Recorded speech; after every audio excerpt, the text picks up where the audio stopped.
வணக்கம் மக்களே, welcome to universe voice Tamil. இன்று நாம் காண இருப்பது அகந்தையை கையாள்வது எப்படி. சிறு வயதில் கலைடாஸ்கோப் வைத்து விளையாடியிருக்கிறோம். பல கண்ணாடிகள் கொண்ட நீண்ட குழல், மாறி மாறி வரும் பல வண்ணக் காட்சிகளை கொண்ட கருவி. வாழ்க்கையும் அப்படித்தான், பல அழகிய காட்சிகளை வண்ணக் கோலங்களை கொண்டிருக்கிறது. நமது கண்கள் இதுவரை கண்டிராத மனம் கவரும் காட்சிகள், நம் எண்ணத்திற்கு இதுவரை எட்டியிராத எத்தனையோ இனிய நிகழ்வுகள் நம்மை கடந்து சென்றிருக்கலாம். ஒரு கதையை பார்ப்போமா? சாலை ஓரத்தில் ஒரு கட்டைச்சுவர். அங்கு ஒரு கிழவன் அமர்ந்து உட்கார்ந்தபடி கையை இங்கும் அங்கும் அசைத்து கொண்டிருந்தான்.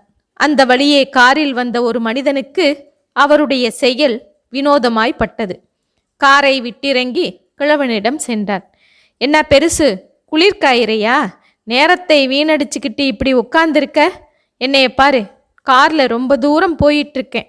வழி நெடுக எத்தனையோ ஊரெல்லாம் பார்ப்பேன் என்று கர்வத்தோடு சொன்னான். அந்த முதியவனோ கண்களை இடுக்கிக் கொண்டு சிரித்தான். நான் உட்கார்ந்த இடத்திலிருந்தே கார்களை பார்த்துட்டு இருக்கேன். நீ வழியெங்கும் ஊர்பலகைகளையும் மயில் கற்களையும் பார்த்தபடிதான் போகப் போகிறாய் என்றான். அகந்தை உள்ளவர்கள் நிம்மதியை தேடி ஊர் ஊராய் போய்கொண்டிருப்பார்கள்.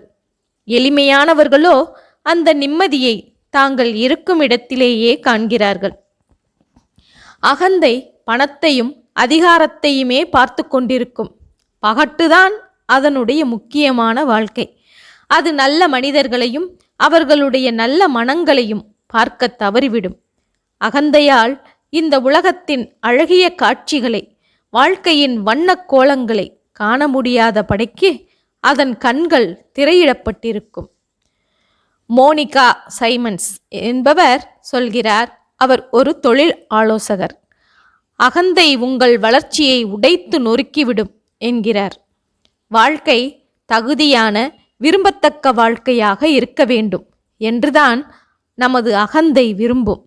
வலியோ வேதனையோ அதற்கு பிடிக்காத விஷயம். அது உடனடியாக நமது மனதை நிறைவை கொண்டு வந்து தர வேண்டும் என்று எதிர்பார்க்கும். வாழ்க்கையை இரண்டு விதமாக வாழலாம். ஒன்று ஆன்மாவை கொண்டு வாழ்வது, மற்றொன்று அகந்தையை கொண்டு வாழ்வது.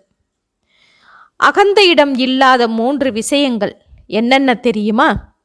புதிய வழிகளை கற்றுக்கொள்ளும் திறன், கரடுமுரடான பாதையில் பயணிக்கிற விடாப்பிடியான போக்கு, எத்தனை காலமானாலும் ஆழ்ந்த அன்பை புரிந்து கொள்கிற பொறுமை. இவை அகந்தை இருக்கிற மனதில் ஒரு நாளும் புரியப்போவதில்லை. அகந்தையை மையமாக கொண்டு இயங்குகிறவர்கள் ஊருக்குத்தான் உபதேசம், அது நமக்கு இல்லை என்று எண்ணிக்கொள்கிறவர்கள். அவர்கள் மற்றவர்களுக்கு சொல்வார்களே என்று தங்களை பொறுத்தவரை அப்படி நடந்து கொள்வதில்லை. தங்களுடைய அகந்தையின் காரணமாக எந்த ஒரு பிரச்சனைக்கும் ஒரு நிலையான தீர்வை அவர்களால் கண்டடையவே முடியாது. தற்பெருமை பேசுகிறவர்கள் தன் முதுகு தெரியாதவர்களாகவே இருப்பார்கள். அடுத்தவர்களுடைய குறைதான் இவர்களுக்கு கண்ணுக்கு மிக பெரிதாக தென்படும். அகந்தை உள்ளவர்கள் மற்றவர்களை கட்டுப்படுத்த முயல்வார்கள், மற்றவர்களை மாற்றவும் முயல்வார்கள். நீங்கள் அடுத்தவருக்கு வழிகாட்டலாம், ஆனால் அவரை கட்டுப்படுத்துகிற, மாற்றுகிற உரிமை உங்களுக்கு இல்லை என்கிறார் அறிஞர். ஒரு நிலைக்கண்ணாடி முன்பாய் நின்று கொண்டு உங்களுக்கு நீங்களே கேட்டுக்கொள்ளுங்கள், இன்று நான் கவனிக்க வேண்டியது என்ன? செய்வதற்கு பொறுப்பேற்று கொண்டதை செய்யப் போகிறேனா? இல்லையெனில் என்ன காரணம்? என்னை செய்ய ஒட்டாமல் தடுப்பது எது? தடையாய் இருப்பது மற்றொருவரா அல்லது என்னுடைய அச்சமா என்றெல்லாம் கேட்டுக்கொள்ளுங்கள். இந்த செயல்முறை உங்களுடைய உண்மையான வளர்ச்சியை தூண்டும், உங்களுக்குள் உண்மையான மாற்றத்தை கொண்டு வரும். ஆயினும் இந்த செயல்முறை அகந்தை உள்ளவர்களுக்கு கட்டோடு பிடிக்காது. காரணம், அகந்தை பாதுகாப்பாகவும் சௌகரியமாகவும் இருக்க விரும்புவது. அது தனக்குத்தானே சொல்லிக்கொள்ளும், இன்று வேறொருவர் மீது கவனத்தை செலுத்துவோம், நம்முடைய இந்த சின்னஞ்சிறு சொகுசான உலகில் நாம் சொகுசாக இருக்க வேண்டும். அதற்கு எந்த விதத்திலும் பழுது ஏற்பட்டு விடக்கூடாது என்று சொல்லிக்கொள்ளும். ஒரு கம்பளிப்பூச்சி புழுக்கூட்டில் நுழைந்து உள்ளிருப்பதாக வைத்துக்கொள்வோம்.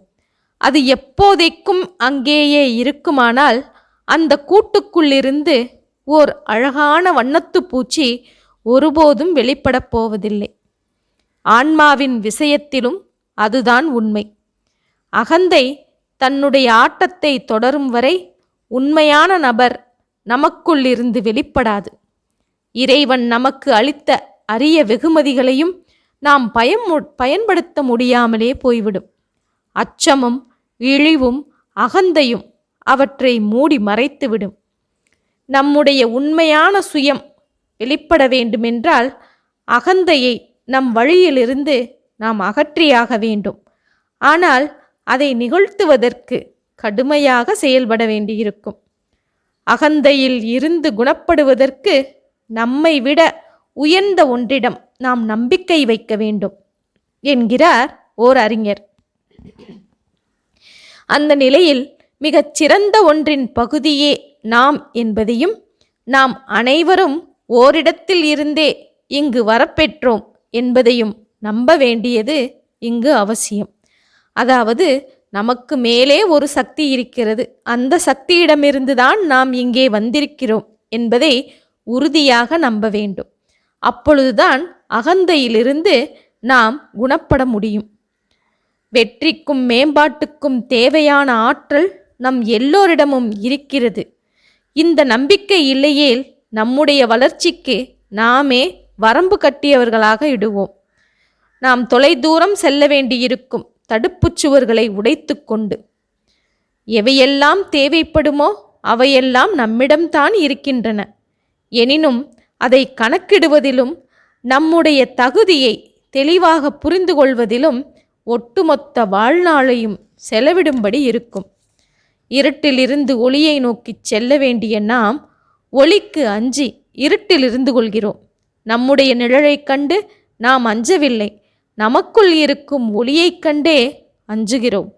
அந்த ஒளியைக் கண்டு நாம் அஞ்ச காரணம், அந்த ஒளி நாம் கற்பனை செய்யக்கூடிய எவற்றை விடவும் பிரகாசமாக இருப்பதுதான். நமக்கு புதிராக தெரிகின்ற தெய்வ சக்தி மிக பெரிய வளத்தை வழங்க தயாராக இருந்தாலும் நாம் பெரும்பாலும் அதனிடமிருந்து நம்மை துண்டித்து கொண்டு விடுகிறோம். ஏன் தெரியுமா? நமது அகந்தை நாம் சுகமாக இருக்க வேண்டும் என்ற ஒரே எண்ணம்தான். இந்த வாழ்க்கை இனிதாக இருக்க வேண்டுமென்றால் நம்முடைய விருப்பங்கள் குறைவாக இருக்க வேண்டும், தேவைகள் எளிமையாக இருக்க வேண்டும். ஆன்மாவை கொண்டு செயல்படுவது நமக்கு கடினமாக தெரிந்தால் நம்முடைய அகந்தையும் தற்காப்பு நுட்பங்களும் ஆட்டத்தை ஆடத் தொடங்கிவிட்டுகின்றன. அதுவே தொடர்ந்து செயல்படுகின்றன என்பதை நாம் இங்கு தெரிந்து கொள்ள வேண்டும். அகந்தையிலிருந்து விடுபட நாம் அன்பும் இரக்கமும் கொண்டவராக இருக்க வேண்டும். அகந்தை எனும் இருண்ட சிறையில் இருக்கும் அனுபவத்தையே உங்களுக்கு வழங்கும். நீங்கள் வாழ்க்கையின் வண்ணக்கோலங்களை காண வேண்டுமென்றால் அகந்தையை விட்டு வெளியே வந்து ஆன்மாவோடு பயணம் செய்ய வேண்டும். ஓகே மக்களே, இன்று அகந்தையின் செயல்பாடுகளை பற்றி பார்த்தோம் அல்லவா? மீண்டும் இது போன்ற ஒரு செய்தியோடு சந்திப்போம். நன்றி, வணக்கம்.